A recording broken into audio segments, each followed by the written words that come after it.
তো বন্ধুরা, বাপের বাড়ি এসেছি আর মাঠে খুব হাওয়া দিচ্ছে, তাই নাকে চাদর চাপা দিয়ে রেখেছি, হাওয়াটা যাতে না নাকে ঢুকতে পারে। আমার শ্বশুর বাড়িতে যেভাবে ধান চাষ সাইডে, সেই তার অপোজিট পুরো এই সাইডে পুরো সবজি চাষ, মাঠের পর মাঠ। তো তোমাদের দেখাচ্ছি, দেখো। তো এইটা হচ্ছে বাঁধাকপি জমি, আর কতগুলো কপি হয়েছে সে তো দেখতেই পাচ্ছ তোমরা।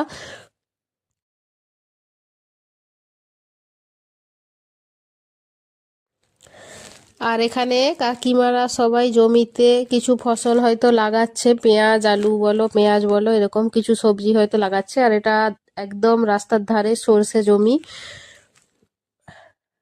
আর দেখো খুব সুন্দর বিল, এটাও কিন্তু রাস্তার ধারে। আমি যেসব দেখাচ্ছি সব কিন্তু একদম রোডের সাইডে। আর বিলটা কিন্তু এরকম বিশাল বড়, আর খুব সারা বছর জল থাকে। আর বিলের সাইডে কিন্তু কেমন হিংচে হয়েছে দেখো, পুরো বিলটাতে এইভাবে জল মারা জল তো মরে গেছে, তাই এরকম হিংচে হয়ে গেছে।